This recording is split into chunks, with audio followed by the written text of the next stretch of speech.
Mga kapuso, naaalala niyo pa ba si Go Morita? Yung Japanese national na naitampok natin noong nakaraang taon na nagbebenta ng tonkatsu sandwich sa gilid ng kalsada sa Cebu City. Nakapagpatayo na siya ngayon ng kanyang sariling Japanese cafe mula sa kanyang naipon sa pagbebenta sa bangketa. Ang kanyang kwento sa report ni Luan May Rondina ng GMA Cebu. Marso noong nakaraang taon, nakilala ng GMA News sa Cebu City ang 28 anyos na Japanese national na si Go Morita. Sa gilid ng kalsada sa IT Park sa lungsod, nagbibenta siya sa mga estudyante at mga call center agent ng onigiri o Japanese rice balls at tonkatsu sandwich mula Lunes hanggang Sabado. Ipinupost pa niya noon sa social media ang kanyang menu for the day para malaman ng kanyang mga suki.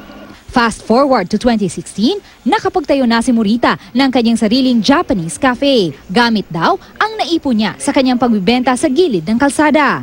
Hindi siyempre nawala sa menu ang kanyang signature tonkatsu sandwich na mas malasa na raw at mas pinaganda ang presentation. Ang Japanese rice balls noon, spam sushi na ngayon. Mas marami na ring mga Japanese food ang pagpipilian sa abot kayang presyo. Ang 6 na Pinoy niyang empleyado, tinuruan niya rin ng paggawa ng kanyang mga signature dish.